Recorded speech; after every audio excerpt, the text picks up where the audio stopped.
Hi friends, നമുക്ക് beef കൊണ്ട് തയ്യാറാക്കാൻ പറ്റിയതും ഒറ്റ പ്രഷർ കുക്കറിൽ തന്നെ ഇറച്ചിയും ചോറും ഒന്നിച്ച് വേവിച്ചെടുക്കാൻ പറ്റിയതുമായ രുചികരമായ ഇറച്ചിച്ചോറിൻ്റെ റെസിപ്പി ഒന്ന് പരിചയപ്പെടാം.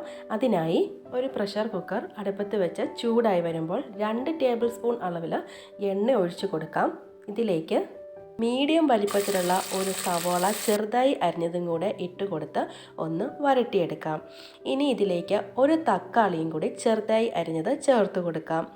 ഇവ ഒന്ന് വരട്ടിയെടുക്കാം.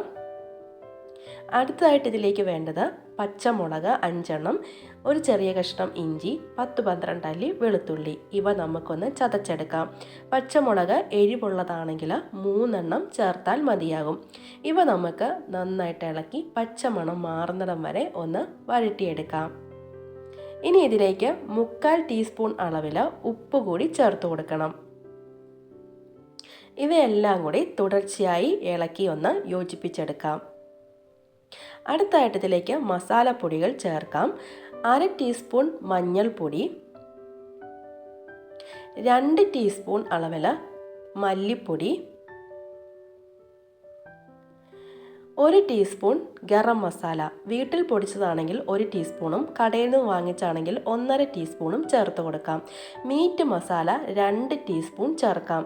ഇത് ആവശ്യമെങ്കിൽ മാത്രം മീറ്റ് മസാല ചേർത്താൽ മതിയാകും.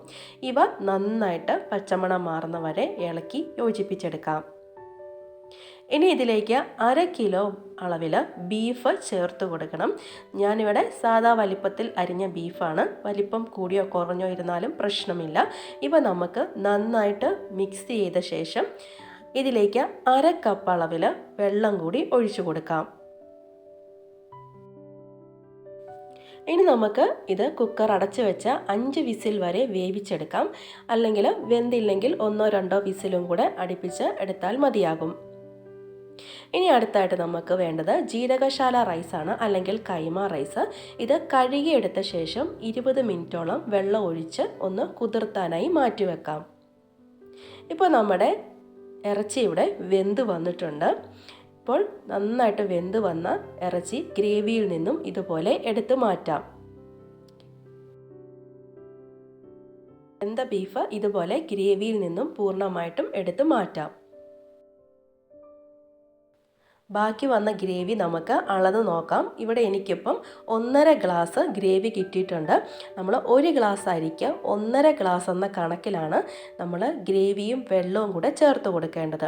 അപ്പം നമ്മളിവിടെ 2 ഗ്ലാസ് അരിയാണ് എടുത്തിരിക്കുന്നത്. അപ്പം ഗ്രേവിയും വെള്ളവും കൂടെ ചേർത്ത് 3 ഗ്ലാസ് മുഴുവൻ നമ്മളിവിടേക്ക് കണക്കനുസരിച്ച് ഒഴിച്ചു കൊടുക്കണം. ഇനി നമുക്കിതിലേക്ക് 1 ടീസ്പൂൺ അളവിൽ ഉപ്പ് കൂടി ചേർത്ത് കൊടുക്കാം. ഇവ നമുക്കൊന്ന് ഇളക്കി യോജിപ്പിക്കാം. ഇനി ഈ വെള്ളവും ഗ്രേവിയും കൂടെ നന്നായിട്ട് മിക്സായി തിളച്ച് വരണം. ഇതിലേക്ക് നമ്മൾ കഴുകി വാരി വെച്ചിരിക്കുന്ന അരിയും കൂടി 2 ഗ്ലാസ് അരിയാണ്, അതും കൂടി ഇതിലേക്ക് ഇട്ട് കൊടുക്കാം. ഇനി നമുക്കിതൊന്ന് ഇളക്കി യോജിപ്പിക്കാം.